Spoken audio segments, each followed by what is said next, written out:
ये 4 तरह के लोग स्वर्ग राज में कभी प्रवेश नहीं करेंगे। सब बोलिए, बोलिए 4 तरह के लोग स्वर्ग राज में कभी प्रवेश नहीं करेंगे।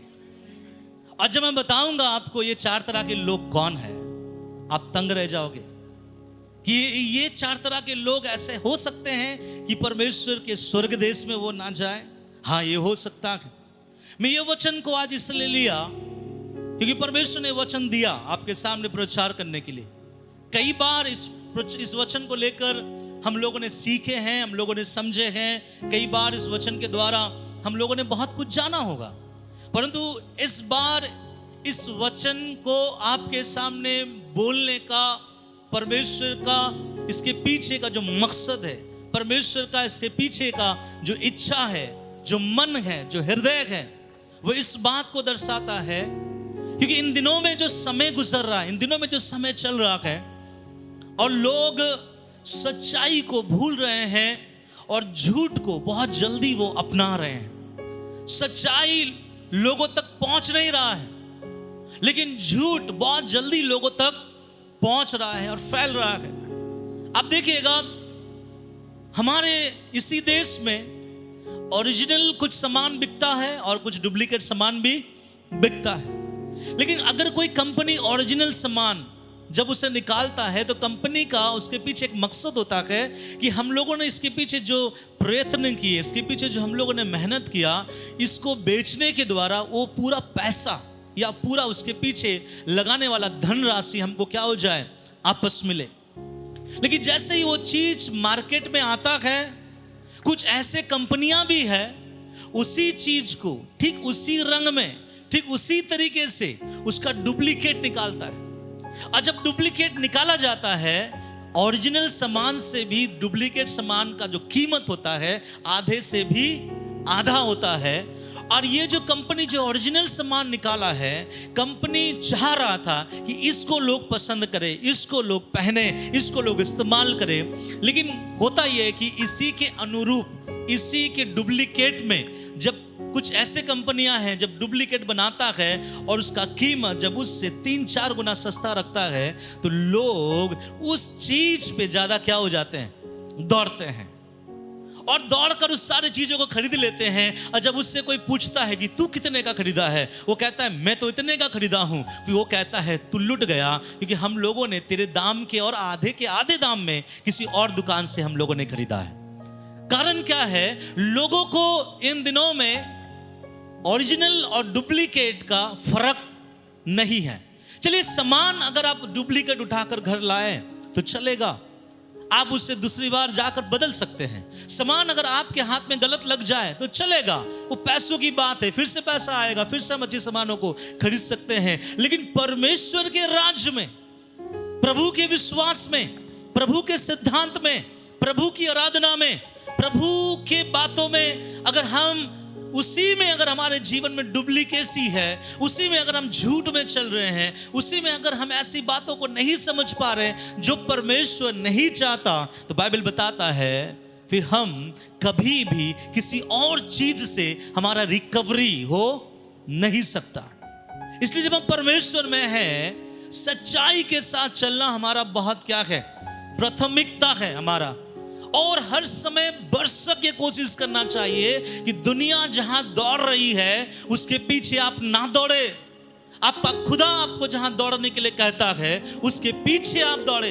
क्योंकि हर समय से याद रखिएगा, बाइबल में लिखा गया है 7वां अध्याय मत्ती रचित सुसमाचार, उसके ऊपर से जब हम पढ़ेंगे वहां लिखा गया है एक कठिन सा भरा हुआ मार्ग है, उसकी फाटक बहुत छोटी है।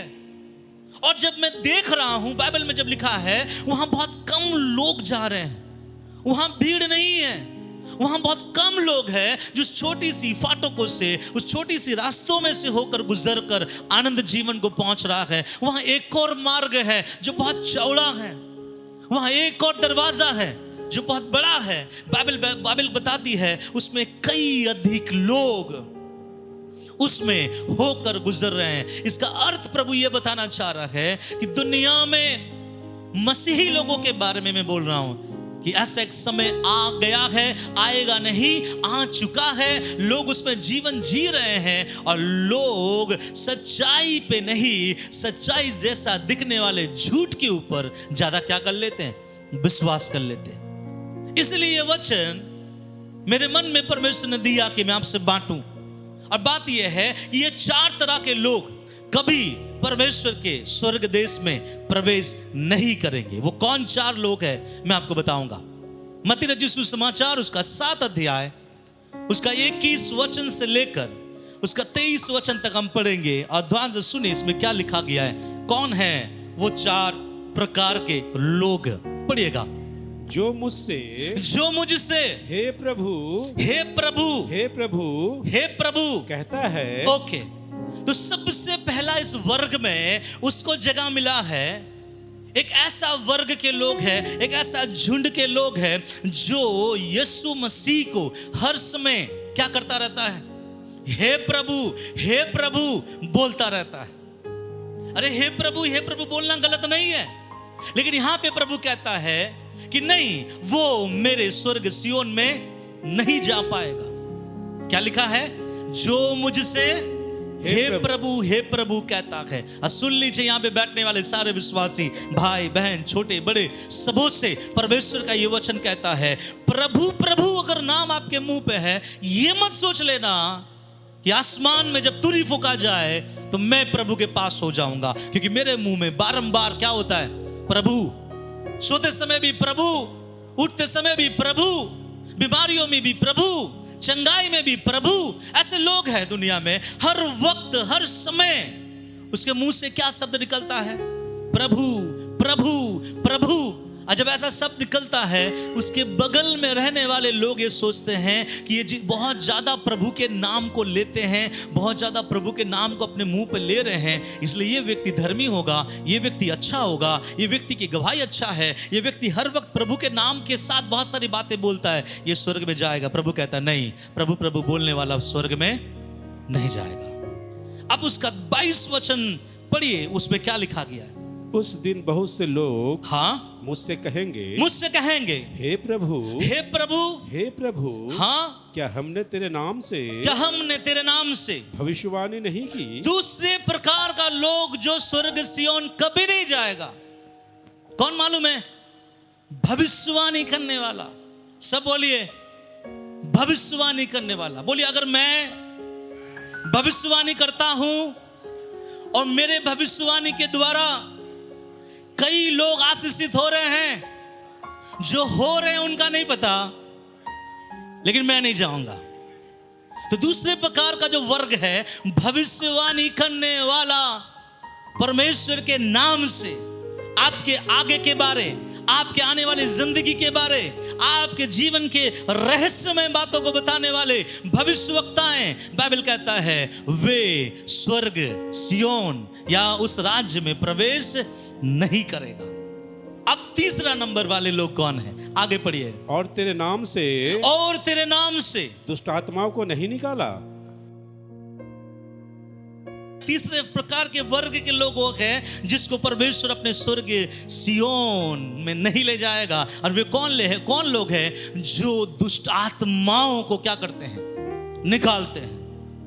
अगर आपके प्रार्थनाओं में बंधन टूटा है, अगर आपके प्रार्थनाओं से दुष्ट आत्माएं निकली है, जिसका निकला है, जो छूट गया है, मैं उसके बारे में बात नहीं कर रहा हूं, लेकिन अगर आपके प्रार्थनाओं से दुष्ट आत्मा निकला है, या अगर आपको दुष्ट आत्मा को निकालने का दान और वरदान है, तो सावधान रहिएगा। प्रभु कहता है दुष्ट आत्मा निकालने वाले लोग स्वर्ग देश में नहीं जाएंगे। और दुष्ट आत्मा कौन निकालते हैं, मुझे जहां तक मुझे खबर है, विश्वासियों से ज्यादा पास्टर लोग निकालते हैं।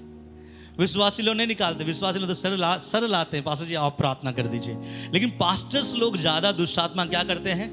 तो मैं पास्टर्स नहीं बोलूंगा, क्योंकि बाइबल में पास्टर्स नहीं बोला गया है, बाइबल में बोला है दुष्ट आत्मा निकालने वाले मेरे स्वर्ग सियोन में नहीं जाएंगे। तीसरे प्रकार के लोग। और आखिरी प्रकार के लोग देखिए क्या लिखा है, और तेरे नाम से, और प्रभु तेरे नाम से बहुत से आश्चर्यक्रम नहीं। कितने आश्चर्यक्रम, बहुत से। क्या लिखा है वहां बाइबल में, बहुत से आश्चर्यक्रम, एक नहीं, दो नहीं, उसने कैंसर भी ठीक किया होगा, उसने ट्यूमर भी निकाला होगा, उसके प्रार्थना से एड्स भी ठीक हो गया, उसके प्रार्थना से मुर्दे भी ठीक हो गए, उसके प्रार्थना से अद्भुत चिन्ह और चमत्कार हुआ गए। अर्थात यहां लिखा गया है बहुत से आश्चर्य काम करने वाले, परमेश्वर कहता है इनमें से कोई भी स्वर्ग सियोन में पहुंच नहीं पाएगा। आप इस वचन को मन में ले और आप सोचे कि स्वर्ग सियोन का जो सीट है उसको बुक करने के लिए या उसको रिजर्व करने के लिए या वहां तक पहुंचने के लिए आपके प्रभु ने आपके लिए कौन सी योग्यताओं को रखा है। क्योंकि अच्छे वर्ग के लोग तो फेल हो गए, जो हमको लगता है कि परमेश्वर में भी बहुत अच्छे हैं, ये हमको लगता है कि परमेश्वर इनको बहुत इस्तेमाल करता है, जिसको हमको लगता है कि ये परमेश्वर का जन हो सकता है, ऐसे लोग तो परमेश्वर के मापदंड में हल्के पाए गए। और प्रभु कहता है इनमें से कोई भी एक भी जन स्वर्ग सियोन में नहीं जाएगा। और मैं आपको बताऊं ये 4 प्रकार के जो लोग हैं कौन है? हे प्रभु बोलने वाले, दूसरा भविष्यवाणी बोलने वाले, तीसरा क्या करने वाले? दुष्ट आत्माओं को निकालने वाले, और चौथा अद्भुत चिन्ह और चमत्कार और छुटकारा को करने वाले। मालूम है उसको प्रभु क्या नाम दिया है? 23 वचन का सबसे कोमा के बाद जो वचन आया, क्या लिखा है? मैंने तुमको, तब लिखा गया 23 वचन में, तब मैं उनसे हाँ खुलकर कह दूंगा, हाँ मैंने तुमको कभी नहीं जाना। देखिए ये वचन पे ध्यान दीजिएगा। मैं आज आपके मन में वचन पढ़े हैं, जानते हैं, फिर भी आपके मन में एक बात ढालना चाहता हूं। प्रभु बोलता है मेरे बेटे, मेरे वो कलीसिया सुन लो, मैं तुमको कभी नहीं जाना। फिर वो व्यक्ति प्रभु आपके नाम से भविष्यवाणी कैसे कर दिया? वो व्यक्ति आपके नाम से दुष्ट आत्माओं को कैसे निकाल दिया? वो व्यक्ति आपके नाम से कैसे अद्भुत चिन्ह और चमत्कार किया? प्रभु कहता है मुझे उसके बारे में पता ही नहीं है, मैं उसको नहीं पहचानता। बाइबल का वचन है, मुझे लगता 10वां अध्याय यूहन्ना की किताब में लिखा गया है, अगर मैं गलत नहीं हुआ ऐसा लिखा गया है, मेरी भेड़ मेरा शब्द को पहचानती है। सच्चा परमेश्वर के भक्त, विश्वासी, पास्टर, लीडर, रेवरेंड, बिशप कौन होता है मालूम है? जो उसका चरवाहा जब उसे पुकारे वो उसकी आवाज को क्या करता है? जानता है। और उसका चरवाहा कभी नहीं बोलेगा ये मेरी भेड़ नहीं है, परंतु वो कहेगा कि ये मेरे खेमे का भेड़ है। हालेलुया। लेकिन यहां बोलता है मैं उसको जानता नहीं हूं। और उसको क्या नाम दिया मालूम है? देखिए बहुत खतरनाक नाम दिया। आगे क्या लिखा है? हे कुकर्म करने वालों, हे कुकर्म करने वालों, मेरे पास से चले जाओ, मेरे पास से चले जाओ। प्रभु ये क्या बोल रहे हैं आप? क्या आपको नहीं पता? मैं जब मंच पे था, हजारों की भीड़ खड़ी थी, मैंने कई भाइयों के बारे भविष्यवाणियां किया, मैंने कई बहनों के जीवन के बारे भविष्यवाणी की, मैंने कईयों टूटे हुए परिवार को मैंने जोड़ दिया, कईयों के लिए मैंने दुआ किया। प्रभु वो लंगड़ा था वो चलने लगा, आपके नाम की महिमा किया। वो वहां से अंधा आया था, मैंने आपके नाम से प्रार्थना किया, वो ठीक हो गया। प्रभु उसके बाद वो कलीसिया में आराधना करने लगा। प्रभु मैं एक अद्भुत चिन्ह और चमत्कार के द्वारा आपके नाम को महिमा करने वाला सेवक हूं। प्रभु कहता है 2 बातें, मैं तुझे नहीं जानता और तू कौन है? कुकर्म करने वाले। कुकर्म मतलब समझ रहे? बुरा काम करने वाले। अभी आप थोड़ा सोच लो, भविष्यवाणी करने वाला, दुष्ट आत्मा निकालने वाला, हे प्रभु बोलने वाला, और आश्चर्य कर्म करने वाले लोगों को या वर्ग के लोगों को परमेश्वर कहता है मैं तुझे नहीं जानता। और ना केवल प्रभु कहता है मैं तुझे नहीं जानता, प्रभु इतना भी कह रहा है कि तू जो है एक नाम मैं तुझे देता हूं। तू कौन है? कुकर्म करने वाला। पापी लोग हो तुम लोग, तुम्हारा जीवन गलत है, तुम्हारा स्वभाव गलत है। इसलिए एक बात याद रखिएगा, जो व्यक्ति अधिक प्रार्थना करता है वो स्वर्ग जाएगा मत सोचना। प्रार्थना करना एक वरदान है। इसलिए कोई अगर बहुत अधिक प्रार्थना कर रहा है, इसका मतलब उसके ऊपर इस बात को चपका मत देना कि ये बहन, ये भाई, ये पास्टर, ये विश्वासी प्रभु के पास जाएगा। नहीं, अधिक प्रार्थना करने से लोग प्रभु के पास नहीं जाते। कुछ लोगों को देखिए गांव गांव, शहर शहर, नगर नगर घूम घूम के प्रभु के वचन का प्रचार करता है। बाइबल में लिखा है जो अधिक लोगों को उद्धार में लेके आता है वो तारागण के समान क्या होंगे? चमकेंगे। लेकिन अधिक लोगों तक प्रभु का वचन प्रचार करने वाले लोग भी प्रभु के स्वर्ग देश में नहीं जाएंगे।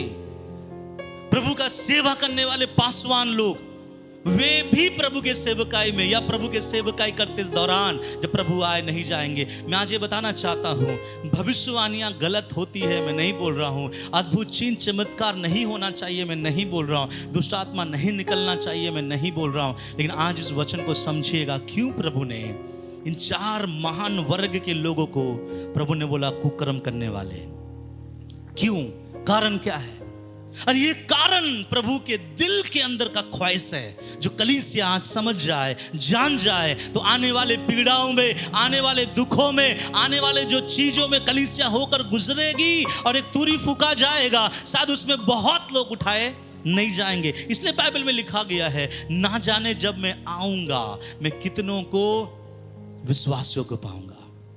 प्रभु क्या चाहता है मालूम आपसे? मैं आपको इस वचन के द्वारा समझाना चाहता हूं। आप किसके पीछे भागोगे आज के बाद? ये वचन आज आपको क्लियर करेगा। आप कहां दौड़ोगे?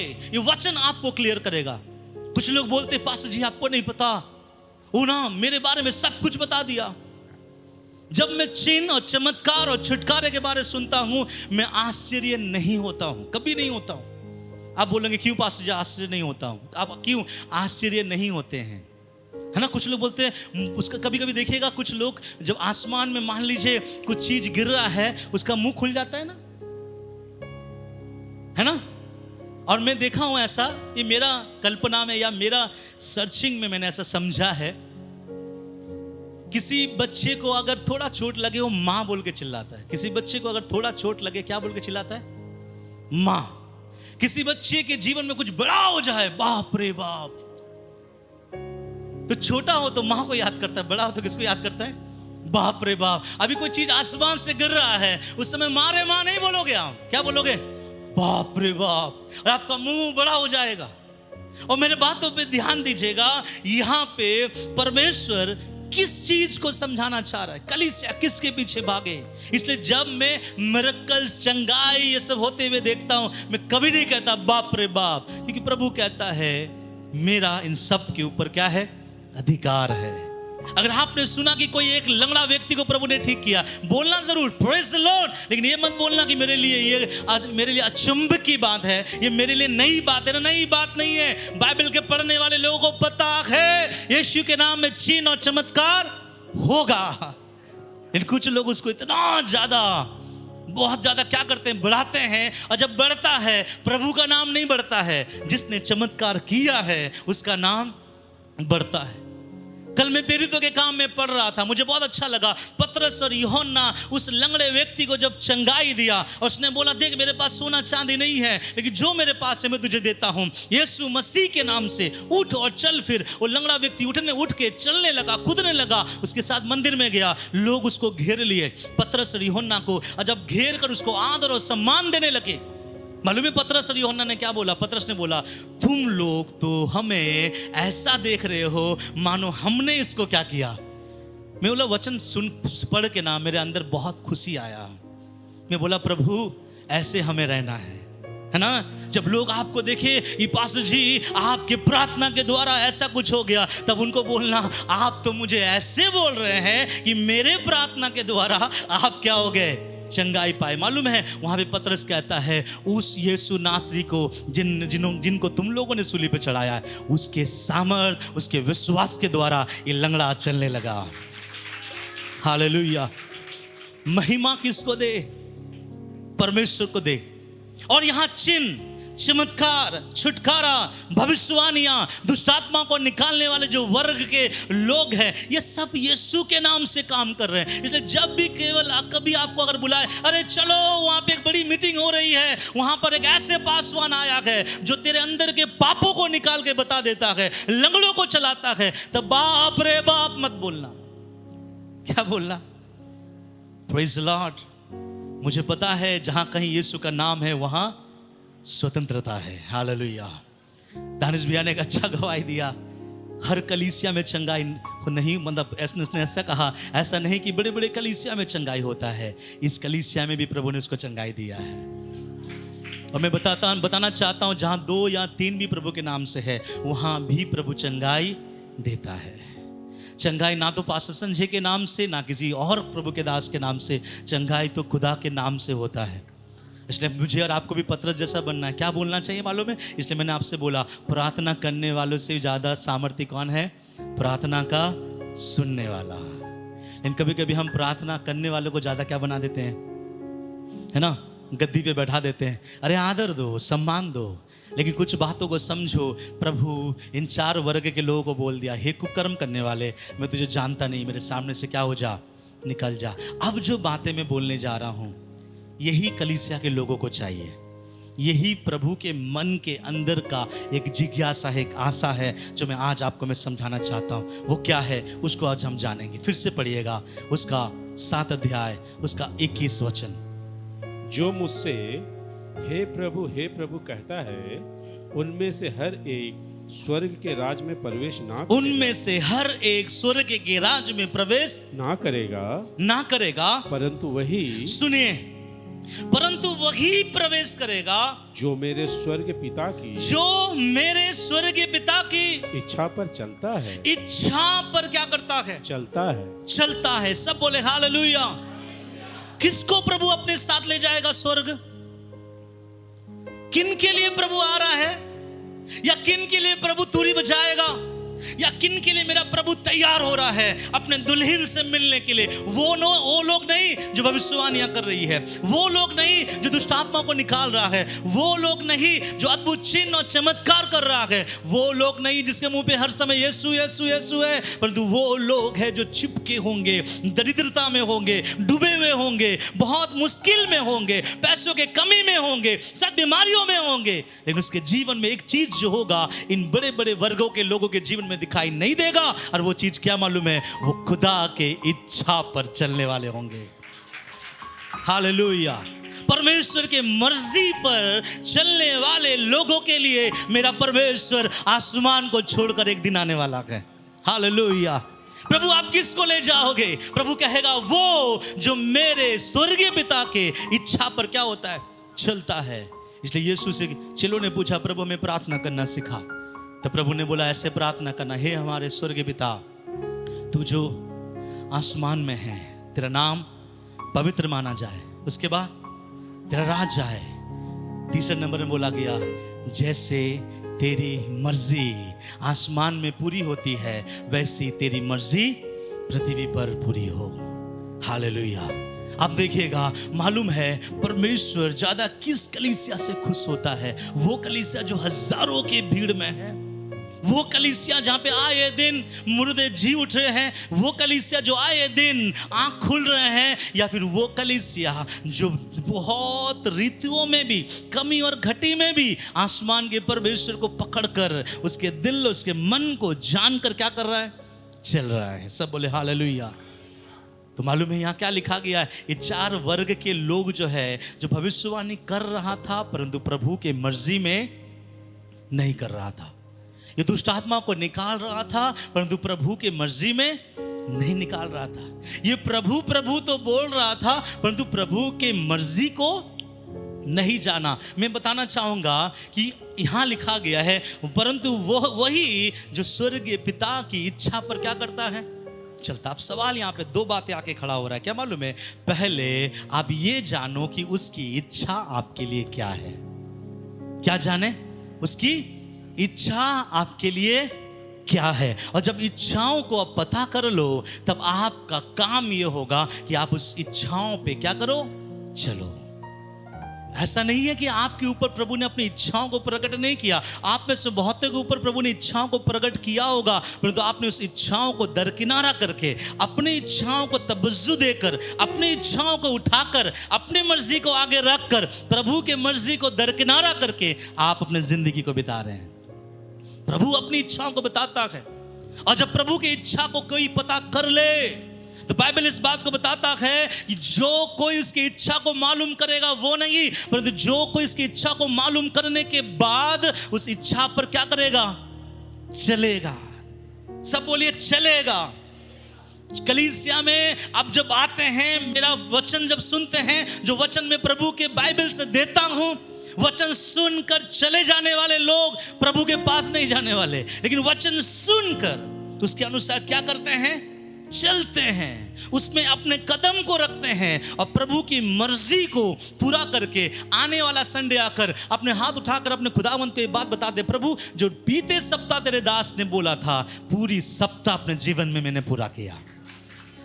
और तब परमेश्वर बोलता है कि तू मेरी मर्जी पर क्या हो रहा है? चल रहा है। हालेलुया। तो यहाँ लिखा है, परंतु वही जाएगा जो परमेश्वर की इच्छा पर चलता है। आपको मालूम है दो बातें, इच्छा जानना जरूरी है, उसके बाद इच्छा जानने के बाद उसमें चलना जरूरी है। आप में से बहुत लोग शायद परमेश्वर की इच्छा जानते हैं, शायद नहीं चल रहे होंगे। अगर हम नहीं जानते हैं, मैं आज बताऊंगा परमेश्वर की इच्छा को हम कैसे पता करें। कितने जानना चाहते हैं कि मैं जानना चाहता हूं पास्टर जी प्रभु की इच्छा क्या है मेरे जीवन में? हालेलुया। मैं बताऊंगा, उसका रुकावट क्या वो भी बताऊंगा, लेकिन उसे मान लेना। परंतु मैं कुछ बातें आपको बाइबल से बताऊंगा। बाइबल में ऐसे भी लोग थे जो परमेश्वर की इच्छाओं को जानने के बाद अपनी इच्छाओं में काम किए। जो छोटे लोग नहीं हैं, बड़े बड़े लोगों का नाम है, मैं आपको दिखाऊंगा। पहला निकाल के पढ़िएगा गिनती का किताब, उसका 20वां अध्याय, उसका 11 और 12 वचन। लेकिन सुनिए उससे पहले क्या घटना है मैं आपको बता दूं। आपको मालूम है मूसा 6 लाख लोगों को समुद्र पार करा के ले आया। अब पार करा के लेके आने के बाद लोगों ने मूसा से कहा, हे मूसा हमें प्यास लगी है, हमें पानी पिला। तब मूसा परमेश्वर के पास गया। परमेश्वर ने कहा, हे मूसा तेरे हाथ में क्या है? मूसा ने कहा, प्रभु मेरे हाथ में लाठी है। तो प्रभु ने कहा, मूसा ये लाठी चट्टान पे मार और देख चट्टान तुझे क्या देगा? पानी देगा। मूसा गया और समुद्र उस चट्टान पे अपने लाठी को जोर से मारा और चट्टान से क्या आने लगा? पानी आने लगा। और उस पानी से 6 लाख लोग पीकर तृप्त हो गए। कुछ दिनों के बाद फिर से वे लोगों को प्यास लगा। ये दूसरी घटना है। कुछ दिनों के बाद जब यही लोगों को प्यास लगा, ये लोग फिर से चिल्लाने लगे, मूसा मूसा हमें पानी पिला, हम और हमारे जानवर नष्ट हो जा रहे हैं, हमें पानी पिला। तब मूसा परमेश्वर के पास गया, मूसा और हारून। तब परमेश्वर ने मूसा से कहा, तेरे हाथ में क्या है? मूसा ने कहा, प्रभु लाठी। प्रभु ने बोला, अपनी लाठी को ले जा और चट्टान, ध्यान से सुनिएगा, प्रभु ने कहा अपनी लाठी को ले जा और चट्टान के पास जा और चट्टान से बोल कि मुझे पानी दे, और देख बहुत पानी उसमें से बहेगा और तू तेरे लोगों को और उसके जानवरों को पानी पिलाना। क्या कहा प्रभु ने? क्या मर्जी था प्रभु का यहाँ पे? प्रभु ने बोला, बीते बार के समान लाठी मारना नहीं है, परंतु लाठी को हाथ में रखना है और बोलना क्या है चट्टान से? हे चट्टान मेरे लोगों को प्यास लगा है, परमेश्वर की आज्ञा है, तू अपने अंदर से श्रोता को बाहर आने दे। इतना बोलना था। लेकिन क्या हुआ वो बात मैं आपको बताना चाहता हूं। अब पढ़िए 11 और 12। तब मूसा ने हाथ उठाकर लाठी चट्टान पर 2 बार मारी। मूसा ने हाथ उठाकर चट्टान में लाठी कितनी बार? 2 बार। 2 बार मूसा ने लाठी को मारा और उसमें से बहुत पानी फूट निकला। Praise the Lord. गलत कहाँ हुआ? गलती कहाँ हुआ? परमेश्वर ने बोला बोलना, मूसा ने क्या किया? 1 बार नहीं, कितने बार मारा? 2 बार मारा। तो अगर उसने प्रभु के बातों को गलत किया तो पानी नहीं आना चाहिए था ना, फिर भी क्या आया? पानी आया। इसलिए कुछ लोग समझते हैं कि भले मैंने गलत किया, मेरा सैलरी तो कम नहीं हुआ। मालूम है आप परमेश्वर को कैसा चेक करते हो? लोग कैसा चेक करते हैं? अरे बीते बार मैंने एक झूठ बोल दिया लेकिन मेरे जीवन में कोई कमी नहीं आया, मेरा फाइनेंशियल गिरावट नहीं आया, मेरे बच्चों के जीवन में, मेरे जीवन में कोई बीमारियां नहीं आई, मेरा घर सही चल रहा है। इसका मतलब परमेश्वर मुझसे नाराज नहीं है। क्योंकि अगर प्रभु नाराज होता तो मेरे 2 बार मारने के बाद चट्टान पानी नहीं देता। और ऐसे लोग चुपचाप बैठ जाते हैं और सोचते हैं क्या हो गया, खुदा ने बोला मांगो, मैंने उसे मार डाला, परंतु चट्टान पानी तो दिया है ना। कभी कभी हम प्रभु से ऐसे क्या बोलते हैं, चेक करते हैं ना। अगर हम लोग कभी कभी बोलते हैं अगर हम प्रभु से गलती करते हैं तो क्या प्रभु आज तक हमें ऐसा आशीषित रखता? अरे रखता ना। उसने गलत किया फिर भी चट्टान में से क्या निकला? पानी निकला। लेकिन आज लोग भी सोचते हैं अगर मैं प्रभु में सही नहीं होता, मेरा स्वभाव गलत होता, मैं अगर गलत चलता, मेरा स्वभाव गलत रहता, मैं अगर प्रभु के वचन के गलत में चलता, तो मेरे जीवन में, मेरे परिवार के जीवन में बहुत कमी घटी आ जाती है। देखो आज मेरे जीवन में कोई कमी घटी नहीं है। मैं वैसे ही प्रार्थना कर रहा हूँ, मैं वैसे ही उपवास में बैठ रहा हूँ, मैं वैसे ही सेवा कर रहा हूँ। ये सब चीज का मापदंड नहीं है कि खुदा आपसे नाराज है। पानी या सेवा जब आपसे प्रभु करवाता है, मत सोचिएगा कि आपके लिए करवाता है, वो उन भीड़ के लिए करवाता है जो भूखे और प्यासे बैठे हैं।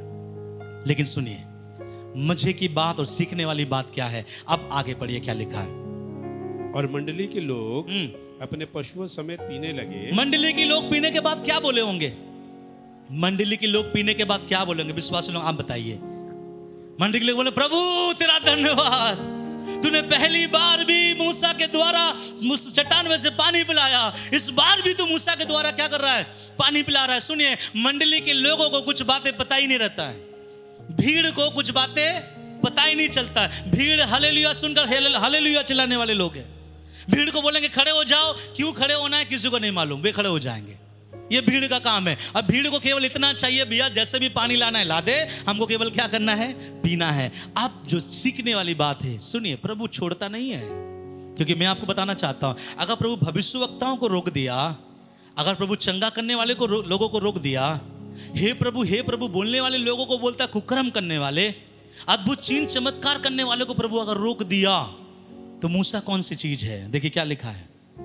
परंतु मूसा और हारून से, परंतु परमेश्वर मूसा और हारून के पास एक एक्स्ट्रा क्लास लेने के लिए आया और आके प्रभु ने क्या बोला? सुनिए, बड़े ध्यान से सुनिएगा। तुमने जो मुझ पर विश्वास नहीं किया, तुमने जो मुझ पर विश्वास नहीं किया। कलीसिया बोले हालेलुया, हालेलुया। सारा ध्यान यहां लगाए। क्या बोला प्रभु? तुमने जो मुझ हे मूसा, हे हारून, तुझे तेरे कान में मैंने बोला था कि इस बार चट्टान के सामने लाठी ले जाना, परंतु चट्टान को मारना नहीं। इस बार मेरी इच्छा ये थी कि तू चट्टान से क्या करता? मांगता और चट्टान तुझे पानी पिलाता। लेकिन तुम लोगों ने क्या किया? अभी आगे देखिए क्या लिखा है। और मुझे इस्राएलियों की दृष्टि में पवित्र नहीं ठहराया। इसलिए तुम, सुनिए, इसलिए तुम इस मंडली को उस देश में पहुंचाने ना पाओगे, तुम उस देश में पहुंचाने ना पाओगे जिसमें मैंने उन्हें दिया है, जिसको मैंने उसे दिया है। क्या हो गया मालूम है? मूसा अभी उस रेस से आउट कर दिया गया। कौन है मूसा? बाइबल बताता है, यीशु परमेश्वर कहता है, मूसा के समान नम्र व्यक्ति दुनिया में कोई नहीं। एक चरवाहा था, उसको प्रभु ने चुना, सामर्थ्य रूप में पूरे मिस्र देश को हिलाकर रख दिया था, समुद्र को दो भाग किया, आसमान से मन्ना गिराया, अद्भुत चिन्ह और चमत्कार दिखाया। वहां पे फिरौन के ऊपर ऐसे एक राजा बनकर मूसा को परमेश्वर ने खड़ा किया कि फिरौन तक डरना स्टार्ट किया, मिस्र के लोग डरना स्टार्ट कर दिया। मूसा के जीवन से एक छोटी सी गलती हो गई। गलती यह थी कि उसे मांगना था, उसने क्या कर दिया? उसे मारा। अभी गलती मारने और मांगने में नहीं है, गलती इस बात का है कि उसने परमेश्वर की इच्छा को पूरा नहीं किया। मैं ये बात आपके सामने क्यों ला रहा हूं? आप बहुत बड़े बड़े सेवा किए होंगे, आपके द्वारा बहुत लोग उद्धार में आया होगा, आप पहले बहुत अच्छे प्रचार करते होंगे, आपके द्वारा बहुत अद्भुत काम हुआ होगा, आप प्रभु में बहुत अच्छे होंगे। लेकिन याद रखें, खुदा आपसे चिन्ह, चमत्कार, छुटकारा, ये बड़ी बड़ी चीजों से ज्यादा एक चीज चाहता है कि आप उसकी मर्जी को पहले पूरा करें। चाहे वो मांगने की बात हो, या मारने की बात हो, या घुटने में बैठने की बात हो, या अपने आप को कुर्बान कर देने की बात हो। मूसा से कहा, हे मूसा, आज ही तू इस रेस से, जैसे एक मक्खी जब दूध में गिरता है, मैं बाहर करता हूं। मूसा को परमेश्वर ने बाहर कर दिया। और आप में से सबों को पता है मूसा कनान पहुंचा कि नहीं पहुंचा? क्या परमेश्वर माफ नहीं कर सकता? आपको क्या लगता है, परमेश्वर माफ नहीं कर सकता? तो माफ क्यों नहीं किया प्रभु? क्यों परमेश्वर माफ नहीं किया? देखिए, परमेश्वर पापियों को माफ करके उद्धार देता है। उद्धार होने के बाद अगर कोई परमेश्वर की मर्जी में नहीं चलता, उसके लिए माफी नहीं है। समझे? प्रभु, मैं दोबारा बोलना चाहूंगा, प्रभु पापियों को माफ करके उद्धार देता है। और उद्धार होने वाले लोग अगर जिसको परमेश्वर ने उद्धार दिया है, उसी उद्धारकर्ता के इच्छा के अगेंस्ट में चलोगे, सेवा अच्छा जाएगा भैया, भीड़ बहुत आएगा, चिन्ह होगा, चमत्कार होगा, छुटकारा होगा, मुर्दे जी उठेंगे, अद्भुत चिन्ह और चमत्कार आपके द्वारा होगा प्रभु के आगमन तक। लेकिन आगमन के आखिरी में प्रभु आपको उस कटघरे में एक सवाल पूछेगा, मैं तुझको और इन सारे लोगों को क्या नहीं करता, नहीं जानता। अरे प्रभु क्यों नहीं जानते, मैंने आपको जानकर अद्भुत काम किया। प्रभु कहेगा मेरा एक ही प्रोटोकॉल था, मेरी एक ही मर्जी है, मेरे एक ही बात है मेरे लोगों के जीवन में, और ये है कि वो मेरे स्वर्गीय पिता की इच्छा को जाने और उसमें चले। हालेलुया। मूसा पर स्वर्गीय पिता की इच्छा पे चला या नहीं चला? जिस दिन नहीं चला, परमेश्वर मूसा को उठाकर कनान से बाहर कर दिया। अब आप और मूसा में तुलना करें, आपको मूसा से भी आप अपने आप को नीचे देखोगे। अगर आप अपने आप को नीचे देख रहे हो तो आपका न्याय मूसा के न्याय के बराबर कैसे हो सकता है? नहीं समझे? मूसा जैसे इंसान को परमेश्वर ने डिस्क्वालीफाइड कर दिया। मैं और आप तो परमेश्वर में मूसा जैसा काम हम लोगों ने नहीं किया। इसलिए याद रखिएगा, आराधना करने वाले, बुझाने वाले, प्रचार करने वाले, उपवास में बैठने वाले, फास्टिंग लेने वाले, अद्भुत चिन्ह चमत्कार करने वाले, ये सब चीजें दरकिनार कर दीजिए और एक चीज प्रभु से बोले, लॉर्ड मुझे आपकी मर्जी क्या है पहले वो बताइए, आपकी इच्छा क्या है वो बताए। क्यों? मुझे आपकी इच्छा पे चलना है। जो इसमें हो जाता है वो कभी बर्बाद नहीं होता। एक और घटना मैं आपको बताऊंगा। उत्पत्ति नामक पुस्तक उसका 11 अध्याय उसका 8 और 9 वचन में है। आपको याद होगा प्रभु ने कहा था, क्या कहा था मालूम है? प्रभु ने आदम हवा को बनाने के बाद कहा, फूलो फलो और पृथ्वी में क्या हो जाओ, भर जाओ। सब मेरे पीछे बोलो, फूलो फलो पृथ्वी में भर जाओ। कहां भर जाओ? पृथ्वी में। तो ये परमेश्वर की इच्छा थी कि मनुष्य जाति पृथ्वी में क्या हो, भर जाए। मेरे बात को ध्यान सुनिएगा। प्रभु का ये इच्छा है कि अगर हम विवाहित हैं तो हमारे द्वारा बच्चे हो और हमारा परिवार क्या हो, बढ़े। कभी कभी आज के जमाने में ऐसा होता है ना कि हम विवाह करने के बाद हम रोकते हैं अपने आप को, और इस रोकने के ऊपर में क्या बोलते हैं, जिसको बोलते हैं फैमिली प्लानिंग, बात करते हैं ना, क्या बोलते हैं? Family planning. और वो लोग क्या करते हैं, अपने करियर को संभालने के लिए, अपने करियर को बचाने के लिए 2 साल 3 साल 5 साल के बाद वे लोग बोलते हैं अभी बच्चा नहीं लेंगे, 5 साल के बाद क्या लेंगे, बच्चा लेंगे। जब मुझे भी एक अच्छा जॉब हो जाएगा, घर बना लेंगे, तू भी अच्छा घर, तो अच्छा पैसा कमाएगी, जब हम दोनों अच्छा पैसा कमाएंगे हमारे बच्चे का फ्यूचर अच्छा रहेगा, और हम 4-5 साल के बाद क्या लेंगे, बच्चे लेंगे। जब यही मियाँ बीवी जब 5 साल के बाद जब बच्चे की कोशिश में जाता है, कई बार डॉक्टर लोग कहते हैं कि वे निसंतान रह जाते हैं, क्योंकि उन ऐसा कहा जाता है कि शायद अब बच्चा होना इनके जीवन में इम्पॉसिबल है। जरूर करियर को ध्यान दो, लेकिन प्रभु का एक वायदा है, प्रभु की एक आशीष है। क्या लिखा है? प्रभु ने आदम हवा से कहा, फूलो फलो और पृथ्वी में भर जाओ। विवाह हो गए, बच्चे के साथ प्रभु की उपस्थिति में आगे बढ़े। मैं नहीं कहता कि अब्राहम याकूब जैसा बच्चे करे 12-15, नहीं, लेकिन अगर आप विवाहित हो तो आप और आपकी बीवी और एक बच्चा आपके जीवन में होना बहुत क्या है, जरूरी है। चाहे वो 1 साल बाद हो, लेकिन कभी ये मत करना कि हम 6 साल बाद लेंगे, 10 साल बाद लेंगे, पहले करियर संभाल लेंगे। प्रभु का वचन कहता है फूलो फलो और पृथ्वी में भर जाओ। और इस चीज को जब आगे बढ़ रहा था, कुछ झुंड तैयार हुआ और सिनार नामक एक देश आया, और सिनार नामक देश में आकर सब लोगों ने बोलने लगा, ये बहुत अच्छा मैदान है, बहुत अच्छा मैदान है, चलो हम इस मैदान में क्या कर रहे हैं, बहुत अच्छा मैदान है, और इस बहुत अच्छे मैदान में हम यहाँ बैठेंगे और यहाँ पर हम क्या करेंगे, घर बनाएंगे। और हम घर बनाएंगे, और वे लोग क्या करने लगे, घर बनाने लगे। और जब वो घर बनाने लगे, ध्यान से सुनिएगा, जब वो घर बनाने लगे, वे लोग आपस में बोलने लगे, चलो एक काम करते हैं, हम लोग घर बनाएंगे, क्योंकि जब हम घर बनाएंगे ऐसा ना हो कि हमको ये जगह छोड़कर जाना पड़े। वो किसके अगेंस्ट में जा रहा था? परमेश्वर की इच्छा क्या थी? फैलो। इनका इच्छा क्या है? एक जगह रहो। और जब एक जगह रहो ऐसा बोला गया, देखिए वहां पे क्या हुआ, ध्यान से सुनिए। इस प्रकार यहोवा ने उनको वहां से सारी पृथ्वी के ऊपर फैला दिया और उन्होंने उस नगर का बनाना छोड़ दिया। इस कारण उस नगर का नाम बेबीलोन पड़ा।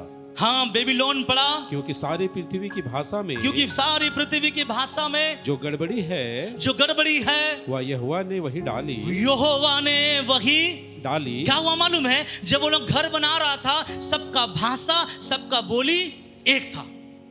अगर मान लीजिए वहां पे बंगाली लोग थे तो सब के सब बंगाली लोग थे, और वे सब एक साथ बात कर रहे थे और घर बना रहे थे। ये ईंट ले आ, ये पत्थर ले आ, ये सीमेंट लेके आ, जो भी है वे आपस में बात कर रहे थे और घर बहुत जल्दी बन रहा था, क्योंकि सब एक ही भाषा और एक ही बोली था। लेकिन परमेश्वर ने देखा, अगर वो ऐसा करे तो मेरे मन की जो मर्जी है वो पूरी नहीं हो पाएगी। और प्रभु की मन की मर्जी क्या है? बोले ना, क्या है? कि वो फैले, वो पूरे दुनिया में फैले। और जब ऐसा हुआ, बाइबल में लिखा, वैसे घर जाके पढ़िएगा, बाइबल में लिखा गया परमेश्वर उतर आया और उनके भाषाओं में क्या डाल दिया? गड़बड़ियों को ढाला। और वो पहला एक भाषा का गड़बड़ी था, और मुझे लगता वहीं से तेलुगु, वहीं से उड़िया, वहीं से मराठी, वहीं से बंगाली, वहीं से गुजराती, वहीं से हम और आप निकले मेरे प्रियो। पहले हमारा भाषा क्या था? एक था, और हमारे भाषा में गड़बड़ियों को किसने डाला? इसलिए आज भी परमेश्वर कुछ परिवार में गड़बड़ियों को डाल देता है। आप बोलेंगे अच्छा तो चल रहे थे, सब कुछ बढ़िया था, काम भी अच्छा मिला, सब कुछ ठीक चल रहा था, फिर अचानक से ये परेशानी क्यों है? तो याद रखो, थोड़ा से सर झुकाकर आंख को ऊंचे करके देखो, खुदा क्या हमने तेरे मर्जी के खिलाफ कुछ काम किया है? प्रभु बोलता है, अगर तू मेरे मर्जी के खिलाफ जाएगा मैं गड़बड़ी लाऊंगा। अगर तू मेरे मर्जी के खिलाफ काम करेगा नहीं जा पाएगा। अगर तू मेरे मर्जी के खिलाफ काम करेगा, भले ही मैं तेरे लिए आदन का बगीचा बनाया हूं, लेकिन मैं तुझको उस आदन के बगीचे से क्या करूंगा? बाहर करूंगा। मेरे प्रियो, इंपॉर्टेंट चीज ये है, प्रभु की इच्छा को जानो। अब मैं बताने जा रहा हूं प्रभु की इच्छा को कैसे जाने, और इस पे ध्यान दो। आप क्या कर रहे हो मुझे उससे कोई लेना देना नहीं है। ये वचन आपके लिए है, ये वचन मेरे लिए है, ये वचन सबके लिए है। और जब ये वचन जाएगा ये सबों के लिए होगा। और सबसे इंपॉर्टेंट ये नहीं कि आप भविष्यवाणी करें, सबसे इंपॉर्टेंट ये नहीं कि मैं आपके सामने प्रचार करूं, सबसे इंपॉर्टेंट ये नहीं कि मैं आपके सामने बजाऊं, सबसे इंपॉर्टेंट ये नहीं कि मैं आपके सामने वर्शिप करूं। सबसे इंपॉर्टेंट मेरा और आपका काम क्या है कि हे खुदा, तेरी मर्जी मुझे बता कि तेरी मर्जी में मैं क्या कर सकूं, चल सकूं। तब आप और मैं एक ऐसे विश्वासी बनेंगे जिसको प्रभु आसमान से लेने के लिए आना चाहता है। रोमी उसका 12वां अध्याय उसका 1 और 2 वचन पढ़े। इसलिए हे भाइयों मैं तुमसे परमेश्वर की दया स्मरण दिलाकर विनती करता हूँ, हाँ, कि अपने शरीरों को हाँ जीवित और पवित्र और परमेश्वर को भावता हुआ बलिदान करके चढ़ाओ। यही तुम्हारी आत्मिक सेवा है। कौन सी सेवा है? फिर से पढ़ दीजिएगा। इसलिए हे भाइयों मैं तुमसे परमेश्वर की दया स्मरण दिलाकर इसलिए हे भाइयों, हाँ, मैं तुमसे परमेश्वर की दया स्मरण दिलाकर विनती करता हूँ, हाँ, कि अपने शरीरों को जीवित और पवित्र और परमेश्वर को भावता हुआ बलिदान करके चढ़ाओ। यही तुम्हारी आत्मिक सेवा है। सब बोले हालेलुया। हालेलुया। मैं आपको एक बात बताना चाहूंगा, बहुत कटु वचन है लेकिन ये सही है। आपको मालूम है, भले ही मैं 1 साल प्रचार ना करूं, मैं स्वर्ग जाऊंगा जरूर। भले ही आपसे 1 साल आराधना ना करे, भले ही 1 साल आप प्रभु की उपस्थिति में उसकी प्रशंसा मतलब बजाए ना, गीत ना गाए, फिर भी आप प्रभु की उपस्थिति में जाओगे अगर आप उसकी मर्जी पर चलते हो। मर्जी क्या है? प्रभु के वचन में लिखा गया है, क्या लिखा मालूम है? इसलिए हे मेरे प्रिय भाइयों, अपने शरीरों को जीवित, पवित्र और भावता हुआ बलिदान करके क्या करो? चढ़ाओ। यही तुम्हारी आत्मिक सेवा है। अब बड़े ध्यान से सुनो, मालूम है, आप में से हर एक भाई, एक बहन, एक अंकल, एक आंटी से मैं बोलना चाहता हूं, आपके मन में इच्छा तो होगी कि हे खुदा, मुझे तेरी मर्जी को जानना है, तेरी इच्छा क्या है मुझे बता, तेरी मर्जी क्या है मुझे बता। लेकिन जब आप प्रभु की मर्जी को जानने के लिए समय को गुजारोगे, व्यतीत करोगे, उस मर्जी को जानने के लिए सबसे बड़ा रुकावट क्या है मालूम है? वो आपका शरीर है। इसलिए प्रभु कहता है, पहले अपने शरीर को क्या कर? जीवित रखो, पवित्र करो। और आपको क्या लगता है, आप पवित्र शरीर को खुदा अपने दर्शन दिखाएगा? एक मरा हुआ शरीर से परमेश्वर अपनी महिमा लेगा? एक ऐसा शरीर जिसको परमेश्वर पसंद नहीं करता, जिसके अंदर लड़ाइयां हैं, जिसके अंदर व्यभिचार की स्वभाव है, जिसके अंदर बुरी बुरी लत है, जिसके अंदर बुरा स्वभाव है, क्या ऐसे लोगों को परमेश्वर अपने सेवकाई में लेगा? नहीं।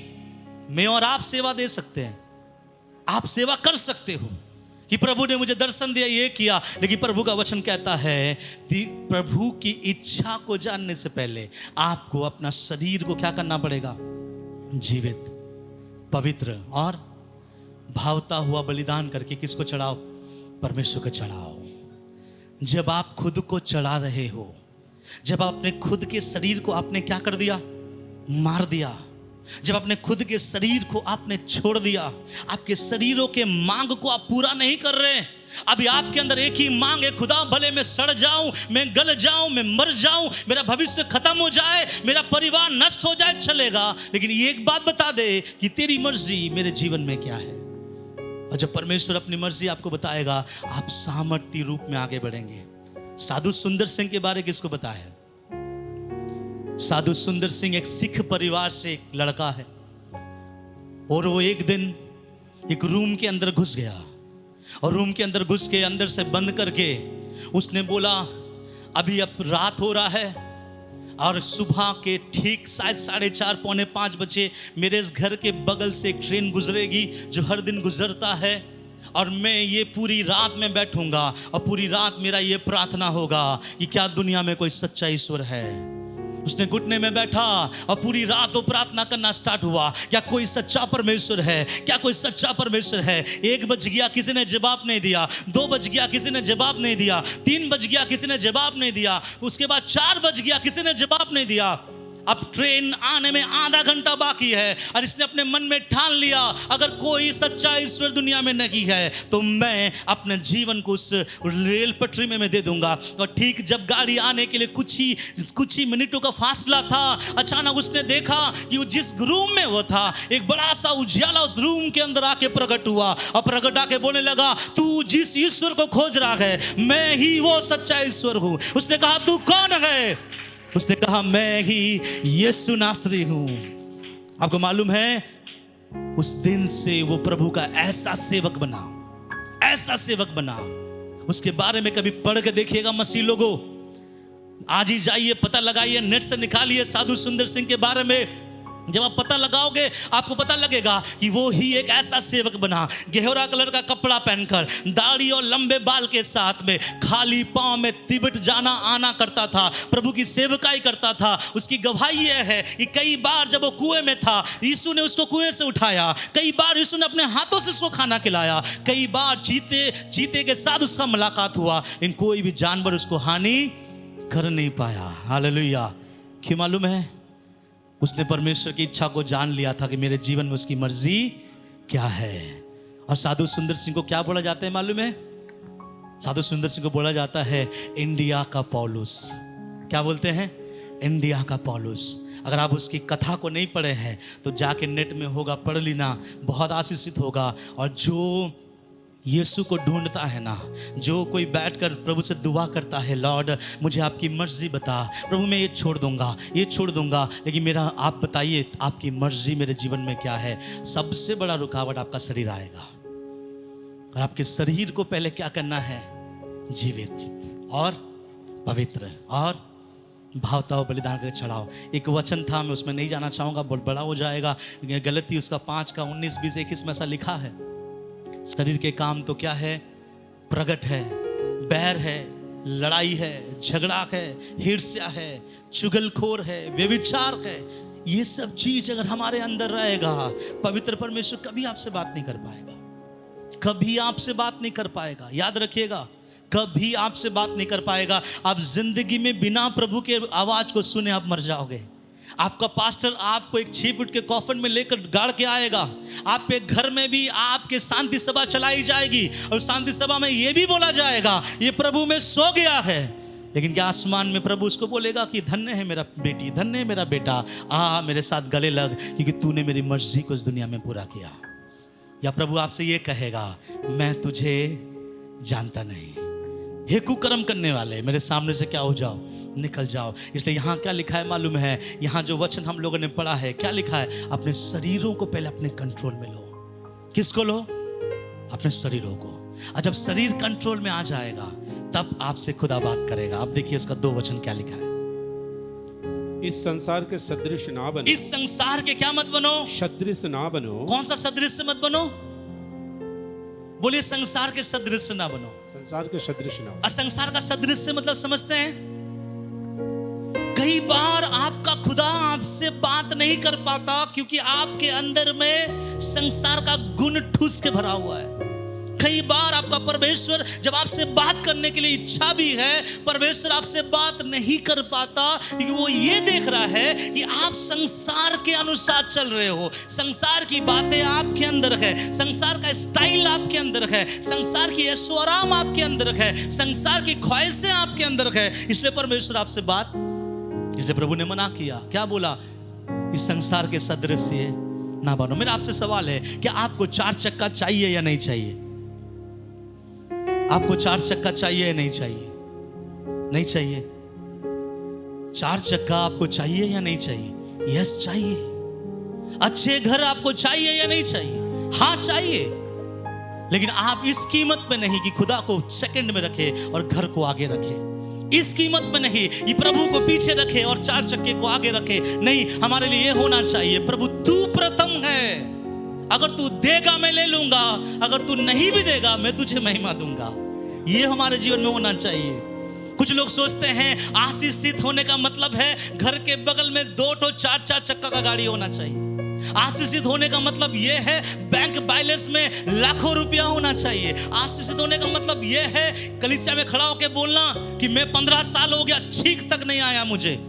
यह नहीं है आशीषित होना। छींक नहीं आएगा केवल स्वर्ग में, लेकिन दुनिया में अगर है तो आपको छींक आएगा, सर्दी खांसी आएगी, बुखार आएगा, तकलीफ आएगा। आशीषित कौन है मालूम है? जो उसको अपनी जिंदगी से मामूलीपन से झाड़ देता है। हालेलुया। हम और आप ब्लेस्ड हैं, इसलिए अपने आप को ब्लेस्ड। आप बोलेंगे नहीं पास्टर जी मैं कहाँ ब्लेस्ड हूँ, मैं तो उधार में हूँ।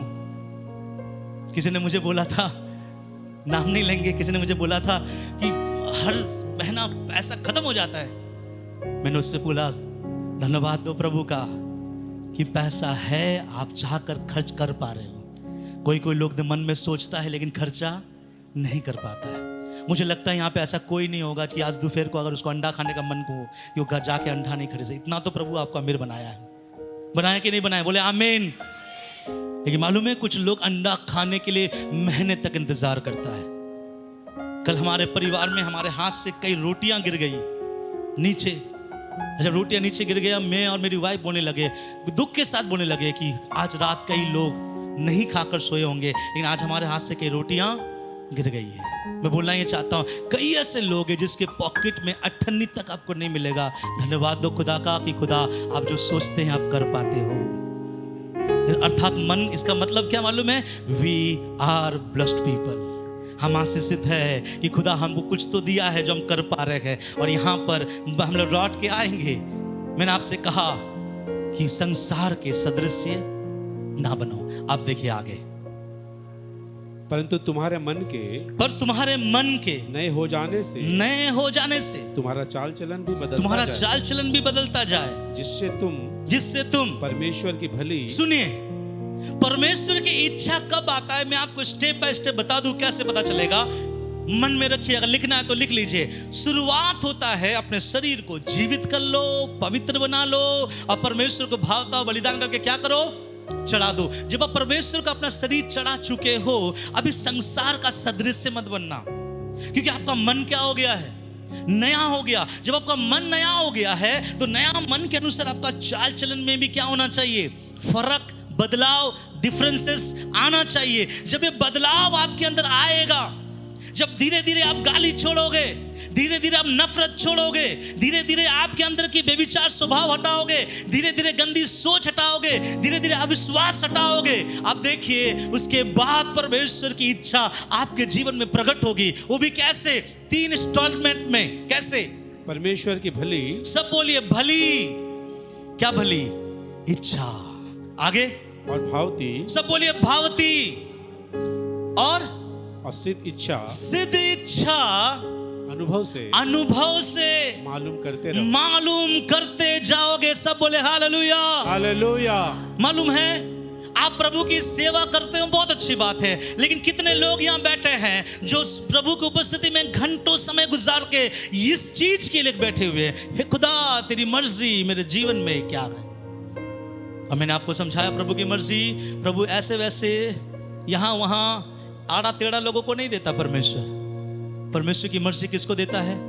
जो उसके योग्य है। आप देखे हैं जब फौज में किसी को भर्ती किया जाता है तो उसको क्या करते हैं? क्या नापते हैं? हाइट। कुछ लोग ऐसे बढ़ाते हैं, उसको नीचे कर देते हैं।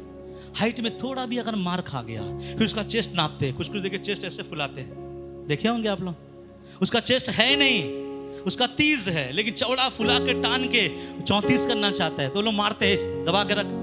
तो उसका चेस्ट को भी देखते हैं, तो उसका पाँव, अगर दोनों पाँव को बोलते हैं सटा कर खड़ा रहो और पाँव के बीच में एक स्केल लेके आता है। आप लोग घर में जाके देखिएगा, अगर आपके यहाँ से स्केल आर पार हो जाए तो ही ऐसे लोगों को कहाँ ले जाया जाता है? मेरा तो सट गया है। उसके बाद वो बोलते हैं आप योग्य है। हम बोलेंगे भाई फौज है ना, बहुत स्ट्रिक है। उससे करोड़ों गुना स्ट्रिक है खुदा का वचन, क्योंकि आपको किसी में भर्ती नहीं कराना चाह रहा है, आपको स्वर्ग ले जाने के लिए तैयारी हो रहा है। और वहां का तैयारी मामूली नहीं है। फौज में अगर इतना रेस्ट्रिक्टेड है, फौज में अगर इतनी सारी चीजों को देख कर लिया जाता है तो आपका आसमानी खुदा क्या क्या नहीं देखेगा आपके अंदर। अगर आपको और मुझको जांच कर वहां नहीं ले जाए ना तो पतरस बोलेगा प्रभु अपना बीबी, अपना बच्चा, अपना परिवार को छोड़कर तेरे पीछे आया, तू हमको ऐसा किया, इन लोगों को इतना फ्री छोड़ दिया। तो वहां बोलेगा प्रभु मेरे हजारों भेड़ बकरियां थे, सबको मैंने छोड़ दिया और तेरे पीछे आया। तो प्रभु बोलेगा नहीं, प्रभु ने वचन में कहा जो कोई मेरा चेला बनना चाहे अपने आप का क्या करे? इनकार करे और मेरे पीछे बोले। यहाँ लिखा गया है जब आप उसने मन के अनुसार, नया मन के अनुसार जब चलोगे तब प्रभु की भली, भावती और सिद्ध इच्छा। यहाँ हिंदी में उतना अच्छा नहीं, लेकिन इंग्लिश में ऐसा लिखा गया है परमेश्वर की भली अर्थात गुड, परमेश्वर की भावती अर्थात एक्सेप्टेबल, जो प्रभु को स्वीकृत है, और आखिरी में लिखा है प्रभु की सिद्ध, जो परफेक्ट इच्छा है आप मालूम करोगे। कैसे मालूम करोगे? कहां से पता चलेगा? बाइबल में क्या लिखा है?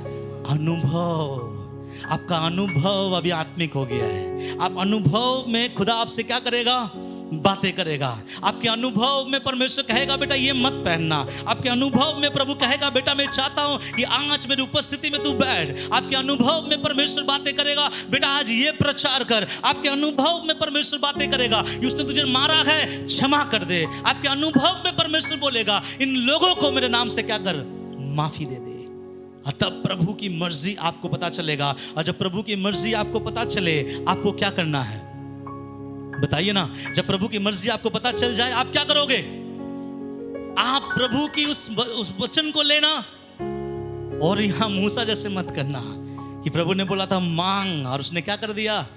मारा। ऐसे मत करना। इसलिए प्रभु की मर्जी जब आपको पता चले उसकी मर्जी पर चलना। हालेलुया। मैं पूछूं आपसे, कोई पास्टर के लिए प्रभु आ रहा है स्वर्ग में स्वर्ग से उतर के लेने के लिए? कोई वर्शिप लीडर के लिए? आज मैं अपने आप को भी बोलता हूं और हमारे यहाँ खड़े होने वाले 3 वर्शिप लीडर से भी बोलता हूं और यहाँ खड़ा होकर बजाने वाले उनसे भी बोलता हूं और आप लोग जो बैठे हैं आपसे भी बोलता हूं। हम में से किसी के लिए प्रभु स्वर्ग छोड़कर लेने के लिए नहीं आ रहा है। केवल उसको देख रहा है खुदा कि इनमें से कौन मेरी मर्जी पर चलता है। हालेलुया। उसकी मर्जी अलग है मेरे प्रियो, उसकी मर्जी को अगर जो जान गया, जो ठान गया, वो व्यक्ति अलग है। मैं और 2-3 वचन पढ़वा कर अब खत्म करूंगा। मैं आपको दिखाऊंगा कि यीशु का कैरेक्टर कैसे था, मैं आपको दिखाऊंगा उसके चेलों का कैरेक्टर कैसा था। एक और वचन पढ़ाकर मैं समाप्त करूंगा। देखिए यीशु कैसा जीता था। यूहन्ना उसका 4 उसका 34, यूहन्ना 4 उसका 34 क्या लिखा है, पढ़िए। यीशु ने उनसे कहा, यीशु ने उससे कहा, मेरा भोजन यह है। जब यीशु भूख से थका हुआ था, आपको एक घटना याद होगा कि एक कुएं के बगल में था, सामरी स्त्री आई, प्रभु से बातचीत हुआ, सामरी स्त्री चली गई और उसके चेले आए खाना लेकर। उसके चेले ने बोलने लगा, प्रभु आप बहुत थके हुए हो, थोड़ा कुछ भोजन कर लो। तब प्रभु ने कहा, क्या कहा? यीशु ने उनसे कहा, यीशु ने उससे कहा, मेरा भोजन यह, सुनिए, मेरा भोजन, मेरा खाना ये है कि अपने भेजने वाले इच्छा के अनुसार चलूं और उसका काम पूरा करूं। सब बोले हालेलुया, हालेलुया। इसलिए याद रखिए, कभी कभी सेवकाई में आपको भोजन मिलेगा नहीं, कभी कभी आपको आदर मिलेगा नहीं, कभी कभी आपको सम्मान मिलेगा नहीं, कभी कभी आप मंच में से नीचे आएंगे, लोग आपको कोसते हुए नजर आएंगे, बट आंख बंद कर एक ही बोलना, चाहे भोजन मिले या ना मिले, मुझे मेरे प्रभु की मर्जी को पूरा करना है। यहाँ प्रभु ने ये कहा, और उस खुदा के मैं और आप बेटे बेटियां हैं। अब देखिए यीशु स्वर्ग में चले जाने के बाद उसके चेलों ने क्या कहा, फिरौती के काम उसका 4 उसका 18 और 19। तब उन्हें बुलाया, तब पतरस को बुलाया। ये कब बुलाया मालूम है? जो मैं थोड़ी देर पहले बोल रहा था कि उसने एक लंगड़े को चंगाई दिया। ये कुछ लोगों को बुरा लगा, पतरस को बुलाकर क्या बोला? और चेतावनी देकर यह कहा, चेतावनी देकर कहा, यीशु के नाम से कुछ भी ना बोलना। चेलों का सेंटेंस देखिए, और ना सिखाना। परंतु पतरस और यूहन्ना ने, सुनिए, पतरस और यूहन्ना ने उनको उत्तर दिया, तुम ही न्याय करो। अरे मेरे भाइयों, मेरे भैया लोग, तुम ही मेरा न्याय करो। क्या यह परमेश्वर के निकट भला है? क्या यह परमेश्वर के निकट अच्छा है कि हम परमेश्वर की बात से बढ़कर तुम्हारी बात माने? हम परमेश्वर की इच्छा से बढ़कर तेरी इच्छाओं को मारे, हम परमेश्वर की इच्छाओं से बढ़कर तुम्हारे मर्जियों को माने, ये कभी नहीं हो सकता। Hallelujah, hallelujah. कितने ऐसे बोल्ड मसीह हमारे कलीसिया में हैं जो ये बोलने के लिए तैयार है कि मेरे परमेश्वर की मर्जी के आगे तुम्हारी मर्जी जगह नहीं रखती। कुछ लोग परमेश्वर की मर्जी को पीछे, प्रभु की इच्छाओं को पीछे, प्रभु के इच्छाओं के पहले दूसरों की इच्छाओं को रखते हैं। आप जैसे आपके खुदा को अपने जीवन में रखोगे, आपका खुदा भी अपने जीवन में आपको वैसा रखेगा। यहाँ पे चेलों ने कहा, किसके सामने बोला मालूम है? शास्त्री फरीसी। और चेलों को पता है हमारा एक बात हमें जेल खाने में क्या कर सकता है। ये करंट न्यूज है। करंट मतलब क्या मालूम है? ये ज्यादा दिन नहीं है कि यीशु स्वर्ग में उठ गया और चेले लोग यहाँ प्रचार कर रहे हैं। उनको मालूम है थोड़े महीने पहले मेरे यीशु को सूली पर चढ़ा दिया, थोड़े महीने पहले मेरे यीशु को मार डाला। हम लोगों के गलती बोलने से भी कुछ हो सकता है। लेकिन चेलों ने बोला, मेरे भाई तुम सोचो, क्या परमेश्वर की मर्जी से बढ़कर तुम्हारी मर्जी पूरा करना बड़ी बात है? एक आखिरी वचन में समाप्त करने वाला हूं। पहला यूहन्ना 2 अध्याय उसका 17 वचन। पहला यूहन्ना उसका 2 अध्याय और उसका 17 वचन। देखिए क्या लिखा है, और सब ध्यान से सुनिए।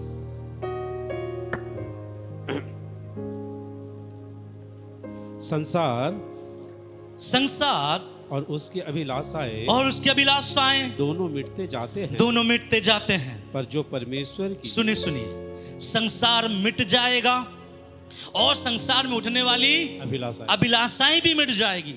क्या क्या अभिलाषाएं हैं संसार का? अच्छा घर, अच्छा मकान, अच्छा गाड़ी, अच्छा जॉब, अच्छा बिजनेस, अच्छी बीवी, अच्छे बच्चे, अच्छे प्रॉपर्टी, ये सब संसार के साथ क्या हो जाएगा? समाप्त हो जाएगा। परंतु ये बहुत इंपॉर्टेंट है, पर जो परमेश्वर की इच्छा पर चलता है वह सर्वदा, बाइबल बताता है, जो परमेश्वर की इच्छा पर चलता है वह सर्वदा बना रहेगा। सब बोले हालेलुया। लगातार प्रभु आपको बनाए रखेगा, लगातार प्रभु आपको बढ़ाए चला जाएगा। क्यों मालूम है? बाइबल कहता है जो परमेश्वर की इच्छा पर चलता है। हालेलुया।